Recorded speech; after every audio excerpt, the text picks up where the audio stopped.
ಆತ್ಮೀಯ ಬಂಧುಗಳೇ, ಶ್ರೀಮದ್ ಭಾಗವತಂ ಸ್ಕಂದ 3 ಅಧ್ಯಾಯ 2 ಕೃಷ್ಣ ಸ್ಮರಣೆ. ಇದರಿಂದ ಇವತ್ತು 26ನೇ ಶ್ಲೋಕವನ್ನು ತಿಳ್ಕೊಳ್ಳೋಣ. ಶ್ಲೋಕ 26. ತಥೋ ನಂದ ವ್ರಜಮಿತ ಪಿತ್ರ ಕಂಸಾದ್ವಿಬಿಭ್ಯತ ಏಕಾದಶ ಸಮಾಸ್ತತ್ರ ಗೂಢಾರ್ಚಿ ಸಬಲೋವಸತ್. ಅನುವಾದ: ಅನಂತರ ಕಂಸನಿಗೆ ಭಯಪಟ್ಟ ಕೃಷ್ಣನ ತಂದೆಯು ಅವನನ್ನು ನಂದ ಮಹಾರಾಜನ ಗೋಮಾಳಗಳಿಗೆ ಕರೆತಂದನು. ಅಲ್ಲಿ ಅವನು ತನ್ನ ಅಣ್ಣ ಬಲದೇವನೊಂದಿಗೆ ಬೂದಿ ಮುಚ್ಚಿದ ಕೆಂಡದಂತೆ 11 ವರ್ಷ ವಾಸಿಸಿದ್ದನು. ಇದು ಶ್ಲೋಕ ಮತ್ತೆ ಅದರ ಅನುವಾದ. ಈಗ ಭಾವಾರ್ಥದ ಮೂಲಕ ನಾವು ಇದರ ಅರ್ಥವನ್ನು ತಿಳ್ಕೊಳ್ಳೋದಕ್ಕೆ ಪ್ರಯತ್ನ ಮಾಡೋಣ. ಹೋದ ಭಾಗದಲ್ಲಿ ನಾವೇನ್ ತಿಳ್ಕೊಂಡ್ವಿ? ಈ ಭೂಲೋಕದ ಕಲ್ಯಾಣಕ್ಕೋಸ್ಕರ ಬ್ರಹ್ಮ ಪ್ರಾರ್ಥನೆ ಮಾಡ್ಕೊಳ್ತಾನೆ. ಅದಕ್ಕೆ ಭಗವಂತ ಭೋಜರಾಜನ ಕಾರಾಗೃಹದಲ್ಲಿ ವಸುದೇವನ ಮಗನಾಗಿ ದೇವಕಿಯ ಗರ್ಭದಲ್ಲಿ ಜನ್ಮವನ್ನ ತಗೊಳ್ತಾನೆ ಅಂತ ತಿಳ್ಕೊಂಡ್ವಿ. ಈಗ ಇಲ್ಲಿ ಮುಂದುವರೆದು ಹೇಳ್ತಾ ಇದ್ದಾನೆ, ಆಮೇಲೆ ಕಂಸನಿಗೆ ಭಯಪಟ್ಟಂತಹ ಕೃಷ್ಣನ ತಂದೆ ಏನು ಮಾಡ್ತಾನೆ, ಅವನನ್ನ ಎಲ್ಲಿ ಕೊಂದು ಬಿಡ್ತಾನೋ ಈ ಮಗುವನ್ನು ಅಂತಂದ್ಬಿಟ್ಟು ನಂದ ಮಹಾರಾಜನ ಗೋಮಾಳ ಇರುತ್ತಲ್ಲ, ಅಂದ್ರೆ ಗೋವುಗಳನ್ನೆಲ್ಲ ಕಟ್ಟಿ ಅದನ್ನು ಸಾಕುವಂತ ಜಾಗ ಇರುತ್ತಲ್ಲ, ಗೋಮಾಳಗಳಿಗೆ ಕರ್ಕೊಂಡು ಬರ್ತಾನೆ. ಅಲ್ಲಿ ಅವನು ಕೃಷ್ಣ ತನ್ನ ಅಣ್ಣ ಬಲರಾಮನ ಜೊತೆ ಬೂದಿ ಮುಚ್ಚಿದ ಕೆಂಡದ ಹಾಗೆ, ಈಗ ಬೂದಿ ಮುಚ್ಕೊಂಡು ಕೆಂಡ ಇರುತ್ತಲ್ಲ, ಅದ್ರ ಮೇಲೆ ಬೂದಿ ಮುಚ್ಚಿದ್ರೆ ಅಲ್ಲಿ ಕೆಂಡ ಇದೆ ಅಂತಾನೆ ಗೊತ್ತಾಗೋದಿಲ್ಲ. ಆದ್ರೆ ಅದನ್ನ ಮುಟ್ಟಿದಾಗ ನಮಗೆ ಗೊತ್ತಾಗತ್ತೆ ಅಲ್ಲಿ ಬಿಸಿ ಇರೋದು, ಕೆಂಡ ಸುಡೋದು ನಮಗೆ ಗೊತ್ತಾಗತ್ತೆ. ಆ ರೀತಿ ಅಂದ್ರೆ ಎಲ್ಲರ ಕಣ್ಣಿಗೆ ಕಾಣಿಸ್ಕೊಳ್ಳದೆ ಇರೋ ಹಾಗೆ ಅವನು ಅವತ್ಕೊಂಡು ಇರೋ ತರ, ಅವನು ದೇವಕಿ ವಸುದೇವನ ಮಕ್ಕಳು ಅಂತಾನೆ ಗೊತ್ತಾಗ್ಬಾರ್ದು, ದೇವಕಿ ವಸುದೇವನ ಮಗ ಅಂತ ಗೊತ್ತಾಗ್ಬಾರ್ದು. ಆ ರೀತಿಯಲ್ಲಿ ಅಣ್ಣ ಬಲರಾಮನ ಜೊತೆ ಅವನು 11 ವರ್ಷ ಇರ್ತಾನೆ. ಈಗ ಭಾವಾರ್ಥದಲ್ಲಿ ಗುರುಗಳು ಏನು ಹೇಳಿದ್ದಾರೆ ಅಂತ ತಿಳ್ಕೊಳ್ಳೋಣ. ಅವತರಿಸಿದ ಕೂಡಲೇ ಕೃಷ್ಣನನ್ನು ಕೊಲ್ಲಬೇಕೆನ್ನುವ ಕಂಸನ ನಿರ್ಧಾರಕ್ಕೆ ಹೆದರಿ ವಸುದೇವನು ಭಗವಂತನನ್ನು ನಂದ ಮಹಾರಾಜನ ಮನೆಗೆ ಕಳಿಸುವ ಅಗತ್ಯವಿರಲಿಲ್ಲ. ದೇವೋತ್ತಮ ಪರಮಪುರುಷನನ್ನು ಕೊಲ್ಲಲು ಪ್ರಯತ್ನಿಸುವುದು ಅಥವಾ ದೇವರಿಲ್ಲ ಎಂದು ಎಲ್ಲ ರೀತಿಯಿಂದಲೂ ಸಿದ್ಧ ಮಾಡಲೆತ್ನಿಸುವುದು ಅಥವಾ ಕೃಷ್ಣ ದೇವರಲ್ಲ, ಒಬ್ಬ ಸಾಮಾನ್ಯ ಮನುಷ್ಯ ಎಂದು ಹೇಳುವುದು ಇದೇ ಅಸುರರ ಕೆಲಸ. ಇಲ್ಲೇನು ಅಂತಂದ್ರೆ, ವಸುದೇವ ಕಂಸನಿಗೆ ಮಾತು ಕೊಟ್ಟಿರ್ತಾನೆ, ನನಗೆ ಹುಟ್ಟೋ ಮಕ್ಕಳನ್ನ ನಿನಗೆ ಒಪ್ಪಿಸ್ತೀನಿ ಅಂತ ಹೇಳ್ಬಿಟ್ಟು. ಯಾಕಂದ್ರೆ 8ನೇ ಮಗುವಿಂದ ಅವನಿಗೆ ಮರಣ ಇರುತ್ತೆ ಅಂತ ಹೇಳಿರ್ತಾರಲ್ವಾ, ಅದಕ್ಕೋಸ್ಕರ ಅವನು ನನ್ನ ಮಕ್ಕಳನ್ನ ನಿನಗೆ ಒಪ್ಪಿಸ್ತೀನಿ ಅಂತ ಹೇಳಿರ್ತಾನಲ್ಲ. ಈಗ ಕೃಷ್ಣ ಹುಟ್ಟಿದಾಗ್ಲೂ ಕೂಡ ಎಲ್ಲಾ ಮಕ್ಕಳನ್ನು ಕೊಂದ ಹಾಗೆ ಇವನನ್ನು ಕೊಂದು ಬಿಡ್ತಾನೆ ಅನ್ನೋ ಭಯದಿಂದ ಏನು ಮಾಡ್ತಾನೆ, ಅವನು ನಂದ ಮಹಾರಾಜನ ಮನೆಗೆ ಕಳಿಸ್ತಾನೆ. ಆದ್ರೆ ಆ ರೀತಿ ಕಳಿಸುವಂತ ಅಗತ್ಯ ಇರಲಿಲ್ಲ, ಯಾಕಂದ್ರೆ ಅವನು ಭಗವಂತ ಅಲ್ವಾ, ಅವನನ್ನ ಕೊಲ್ಲೋದಕ್ಕೆ ಪ್ರಯತ್ನ ಮಾಡೋದಕ್ಕೆ ಸಾಧ್ಯನೇ ಇಲ್ಲ. ಅಥವಾ ದೇವರಿಲ್ಲ ಅಂತ ಹೇಳೋ ಅಂಥದ್ದು, ಮತ್ತೆ ಕೃಷ್ಣ ದೇವರಲ್ಲ, ಅವನೊಬ್ಬ ಸಾಮಾನ್ಯ ಮನುಷ್ಯ ಅಂತ ಹೇಳೋದು, ಇದೆಲ್ಲ ಯಾರು ಮಾಡೋದು ಅಂತಂದ್ರೆ ಯಾರು ಅಸುರರಾಗಿರ್ತಾರೋ ಅವರೇ ಇಂಥ ಕೆಲಸ ಮಾಡೋದು. ಅಸುರರು ಅಥವಾ ನಾಸ್ತಿಕರು ಅಂತ ಹೇಳ್ತೀವಲ್ವಾ, ಅಂಥವ್ರು ಈ ಕೆಲಸ ಮಾಡ್ತಾರೆ. ಕಂಸನಂತಹ ಜನವರ್ಗದ ಈ ಬಗೆಯ ನಿರ್ಧಾರಗಳಿಂದ ಶ್ರೀಕೃಷ್ಣ ಬಾಧಿತನಾಗುವವನಲ್ಲ. ಆದರೆ ಮಗುವಿನ ಪಾತ್ರ ನಿರ್ವಹಿಸಲು ಅನುವಾಗುವಂತೆ ತಂದೆಯು ತನ್ನನ್ನು ನಂದ ಮಹಾರಾಜನ ಗೋಮಾಳಗಳಿಗೆ ಒಯ್ಯಲು ಒಪ್ಪಿದನು. ಏಕೆಂದರೆ ವಸುದೇವನು ಕಂಸನಿಗೆ ಹೆದರಿದ್ದನು. ಅಂದ್ರೆ ಕಂಸ ಏನೋ ಒಂದು ಡಿಸಿಷನ್ ತಗೊಂಡ್ಬಿಡ್ತಾನೆ, ಏನು 8ನೇ ಮಗುವಾಗಿ ಕೃಷ್ಣ ಹುಟ್ಟಿದಾಗ ನಾನು ಅವನನ್ನು ಕೊಲ್ತೀನಿ ಅಂತ ಅಂದ್ಬಿಟ್ಟು ಅವನು ಡಿಸಿಷನ್ ತಗೊಂಡಿದ ತಕ್ಷಣ ಅದು ಕೃಷ್ಣನಿಗೆ ಏನಾದರೂ ಅನ್ವಯಿಸುತ್ತಾ? ಅವನಿಗೆ ಯಾರು ಏನು ಮಾಡೋದಕ್ಕೆ ಸಾಧ್ಯನೇ ಇಲ್ಲ. ಆದರೆ ಮಗುವಿನ ಪಾತ್ರವನ್ನ ವಹಿಸೋದಕ್ಕೆ ಅದಕ್ಕೆ ಸರಿ ಹೋಗ್ಬೇಕಲ್ವಾ. ಈಗ ತಂದೆ ಒಂದು ಮಗುನ ಹೇಗೆ ಕಾಪಾಡಬೇಕು ಅದೆಲ್ಲ ಅವನಿಗೆ ಗೊತ್ತಿರುತ್ತೆ, ಮತ್ತೆ ಅವನು ಹೆದರ್ಕೊಳ್ತಾನೆ ಕೂಡ, ನನ್ನ ಮಗುಗೆ ಎಲ್ಲಿ ತೊಂದರೆ ಆಗ್ಬಿಡುತ್ತೋ ಅಂತ. ಅದು ಆ ಮಗುವಿನ ಮೇಲೆ ಇರುವಂಥ ವಾತ್ಸಲ್ಯದಿಂದ ಆ ರೀತಿ ಆಗುತ್ತಲ್ವ. ಇಲ್ಲಿ ಅವನು ತನ್ನ ತಂದೆಯ ಪಾತ್ರವನ್ನು ವಹಿಸಿರೋ ಅಂಥವನಿಗೆ ಅವನ ಒಂದು ಸುಖ ಇದೆಯಲ್ಲ, ಅದನ್ನು ನಾನು ತಗೋಬಾರ್ದು, ಅವನು ನನ್ನನ್ನು ಮಗನ ರೂಪದಲ್ಲಿ ನೋಡಬೇಕು, ಆ ರೀತಿ ಅನುಭವಿಸ್ಬೇಕು ಅಂತಿದ್ದಾನೆ ಅಂತ. ಅದಕ್ಕೆ ಹೇಗೆ ಬೇಕೋ ಹಾಗೆ ಅವನು ಒಪ್ಕೊಳ್ಳೋದಕ್ಕೆ ಸಿದ್ಧ ಆಗ್ತಾನೆ. ಅಂದರೆ ನಂದ ಮಹಾರಾಜ ಗೋಮಾಳಿಗೆ ಕರ್ಕೊಂಡು ಹೋಗಬೇಕು ಅಂತ ಅವನು ಡಿಸೈಡ್ ಮಾಡ್ತಾನಲ್ಲ, ಅದಕ್ಕೆ ಕೃಷ್ಣ ಕೂಡ ಒಪ್ಪಿಗೆಯನ್ನು ಕೊಡ್ತಾನೆ. ಯಾಕೆ ಅಂತಂದರೆ ವಸುದೇವ ಕಂಸನಿಗೆ ಹೆದರ್ಕೊಂಡಿರ್ತಾನೆ, ಅವನು ಎಲ್ಲಿ ಅವನು ತನ್ನ ಮಗನನ್ನು ಕೊಂದು ಬಿಡ್ತಾನೋ ಅಂತ ಹೆದರ್ಕೊಂಡಿರ್ತಾನೆ. ನಂದ ಮಹಾರಾಜನು ಕೃಷ್ಣನನ್ನು ಶಿಶುವಾಗಿ ಸ್ವೀಕರಿಸಲು ಸಿದ್ಧನಿದ್ದನು. ಯಶೋದಾಮಾಯಿಯು ಅವನ ಬಾಲಲೀಲೆಗಳನ್ನು ಕಂಡು ಆನಂದಿಸಬೇಕಾಗಿತ್ತು. ಹೀಗೆ ಪ್ರತಿಯೊಬ್ಬರ ಇಚ್ಛಾಪೂರ್ತಿಗಾಗಿ ಕಂಸನ ಕಾರಾಗೃಹದಲ್ಲಿ ಅವತಾರವೆತ್ತಿದ ಕೂಡಲೇ ಅವನನ್ನು ಮಥುರೆಯಿಂದ ವೃಂದಾವನಕ್ಕೆ ಕರೆದೊಯ್ಯಲಾಯಿತು. ಅಲ್ಲಿ ಕೃಷ್ಣ 11 ವರ್ಷ ಇದ್ದು ತನ್ನ ಪ್ರಥಮ ವಿಸ್ತರಣೆಯಾದ ಅಣ್ಣ ಬಲರಾಮನೊಂದಿಗೆ ಶೈಶವ, ಬಾಲ್ಯ ಮತ್ತು ತಾರುಣ್ಯದ ಸಕಲ ಆಕರ್ಷಕ ಲೀಲೆಗಳನ್ನು ಮುಗಿಸಿದನು. ಇಲ್ಲಿ ನಂದ ಮಹಾರಾಜ ಇರ್ತಾನಲ್ಲ, ಅವನಿಗೂ ಕೂಡ ಕೃಷ್ಣನನ್ನ ಮಗುವಾಗಿ ಸ್ವೀಕಾರ ಮಾಡೋದಕ್ಕೆ ಅವನು ಕೂಡ ರೆಡಿಯಾಗಿರ್ತಾನೆ.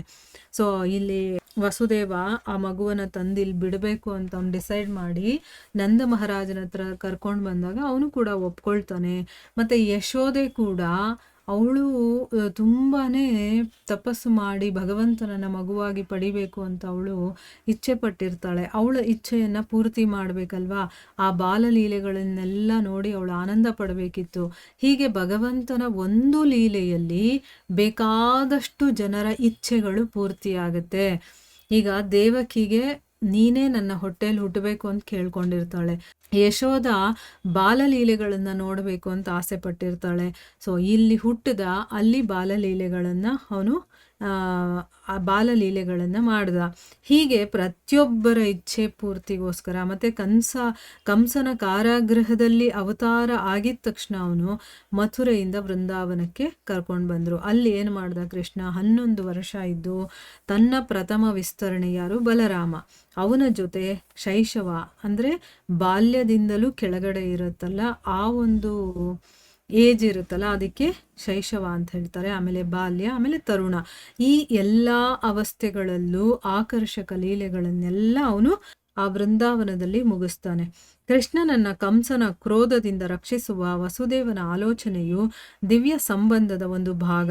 ಭಗವಂತನು ಯಾರಾದರೂ ತನ್ನನ್ನು ಪಿತೃ ರಕ್ಷಣೆಯ ಅಗತ್ಯ ಇರುವ ಪುತ್ರನಂತೆ ಭಾವಿಸಿದಾಗ ಪಡುವ ಆನಂದವು ಪರಮ ಪ್ರಭುವೆಂದು ಸ್ವೀಕರಿಸಿದಾಗ ಪಡುವ ಆನಂದಕ್ಕಿಂತ ಮಿಗಿಲಾದುದು. ಅವನು ಪ್ರತಿಯೊಬ್ಬರ ತಂದೆ, ಅವನು ಪ್ರತಿಯೊಬ್ಬರನ್ನೂ ರಕ್ಷಿಸುತ್ತಾನೆ. ಭಗವಂತನನ್ನು ತಮ್ಮ ಪೋಷಣೆ ಪಾಲನೆಗಳಿಂದ ರಕ್ಷಿಸಬೇಕು ಎಂದು ಭಕ್ತರು ಭಾವಿಸಿದಾಗ ಅದು ಭಗವಂತನಿಗೆ ದಿವ್ಯ ಸಂತೋಷವನ್ನು ಕೊಡುತ್ತದೆ. ಹೀಗೆ ವಸುದೇವನು ಕಂಸನ ಭೀತಿಯಿಂದಾಗಿ ಅವನನ್ನು ವೃಂದಾವನಕ್ಕೆ ಕೊಂಡೊಯ್ದಾಗ ಭಗವಾನ್ ಶ್ರೀಕೃಷ್ಣನು ಸಂತೋಷಪಟ್ಟನು. ಅವನಿಗೆ ಕಂಸ ಅಥವಾ ಬೇರೆ ಯಾರೊಬ್ಬರ ಭೀತಿಯೂ ಇರಲಿಲ್ಲ.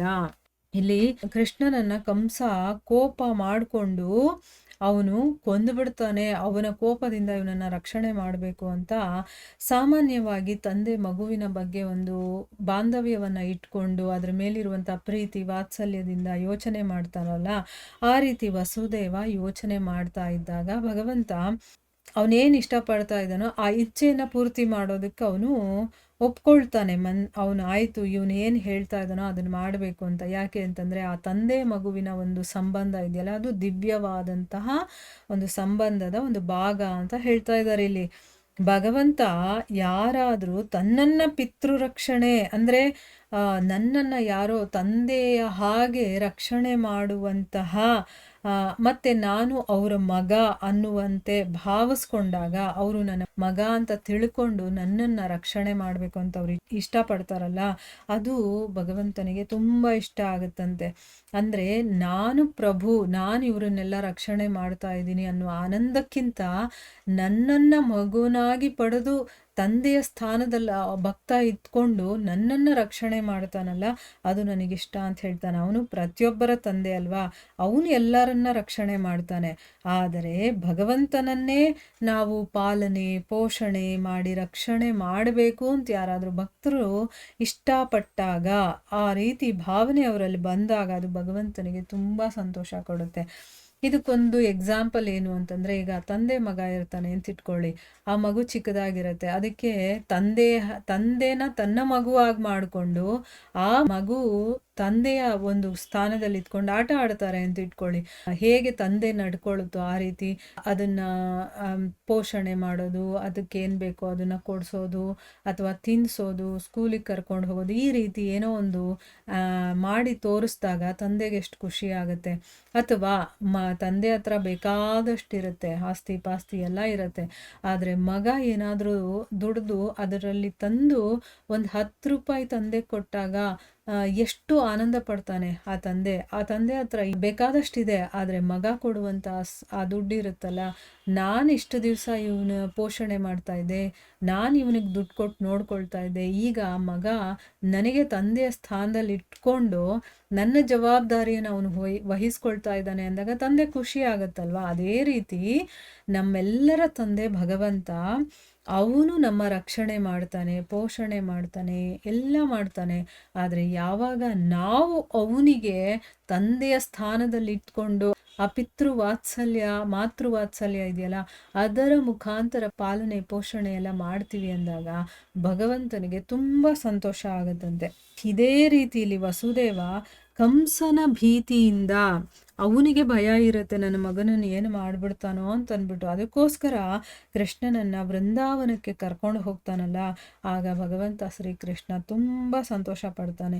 ಅವನಿಗೆ ಕಂಸ ಆಗಲಿ ಇನ್ಯಾರೋ ಆಗಲಿ ಅವರಿಂದ ಭಯ ಅಲ್ಲ, ಆದರೆ ತನ್ನ ಭಕ್ತರು ಇಷ್ಟಪಡುವಂತಹ ಸಂಬಂಧದಲ್ಲಿ ಆ ಒಂದು ಪ್ರೀತಿ ವಾತ್ಸಲ್ಯ, ಅವರು ಅವನಿಗೆ ಕೊಡುವಂಥ ಒಂದು ಇಂಪಾರ್ಟೆನ್ಸ್, ಇದೆಲ್ಲ ನೋಡಿ ಅವನಿಗೆ ಇಷ್ಟ ಆಗುತ್ತೆ. ನಾನೇ ಎಲ್ಲರನ್ನ ನೋಡ್ಕೊಳ್ಳೋದು, ನನ್ನನ್ನೇ ನೋಡ್ಕೋಬೇಕು ಅಂತ ಇವ್ರು ಇಷ್ಟಪಡ್ತಾರೆ, ನನ್ನ ಪಾಲನೆ ಪೋಷಣೆ ಮಾಡಬೇಕು, ನನಗೆ ತಿನ್ನಿಸ್ಬೇಕು, ನನ್ನನ್ನು ಸೆಕ್ಯೂರ್ ಆಗಿ ಇಡಬೇಕು, ನನ್ನ ರಕ್ಷಣೆಯನ್ನು ಮಾಡಬೇಕು ಅಂತ ಇವ್ರು ಇಷ್ಟಪಡ್ತಾರಲ್ಲ ಅಂತ ಅವನಿಗೆ ತುಂಬ ಖುಷಿ ಆಗುತ್ತೆ ಅನ್ನೋದನ್ನು ಇಲ್ಲಿ ಗುರುಗಳು ಹೇಳ್ತಾ ಇದ್ದಾರೆ. ಇಲ್ಲಿಗೆ ನಾವು ನಿಲ್ಲಿಸೋಣ. ಹರೇ ಕೃಷ್ಣ.